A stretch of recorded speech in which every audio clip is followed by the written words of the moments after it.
Hello बच्चों, चलिए प्रश्न को देखते हैं। प्रश्न है हमारे पास, मान लीजिए कि a बराबर दे रखा है अवयव 2, 4, 3, 2 के, b बराबर दे रखा है अवयव 1, 3, -2, 5 के और c बराबर दे रखा है अवयव -2, 5, 3, 4 के। तो निम्नलिखित ज्ञात कीजिए। a माइनस b का मान ज्ञात करना है।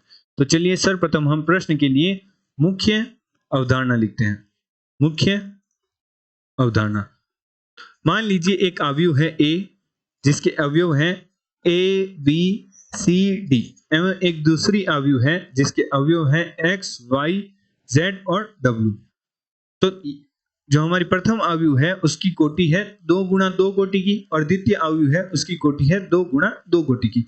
तो इन दो अवयवों का घटाव है जब ही संभव है जब दोनों अवयवों की कोटि समान होगी और इन दो अवयवों का घटाव इनके संगत अवयवों के घटाव के बराबर होता है। अर्थात हमें प्राप्त जो अवयव होगी वो 2 गुणा 2 कोटि की ही होगी और जिसके अवयव हमारे पास प्राप्त हो गए a minus x, b minus y, c minus z, d minus डब्ल्यू। तो इस प्रकार हम दो अवयवों में घटाव करते हैं।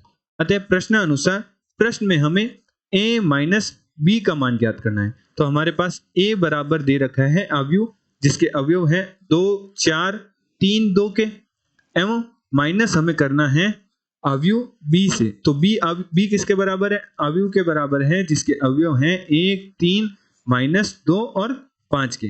तो हमें घटाव करना है। तो घटाव करने से प्राप्त हमारे पास अवयव होगी जो कि होगी दो अवयवों का घटाव उनके संगत अवयवों के घटाव के बराबर होता है। तो 2 -1, 4 -3, 3 -2 और 2 -5।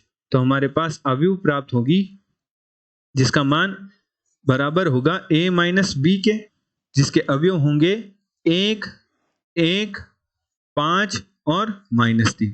तो हमारे पास a माइनस b अवयव का मान प्राप्त हुआ 1, 1, 5 और -3। आशा करते हैं आपको प्रश्न का हल समझ आया होगा। धन्यवाद।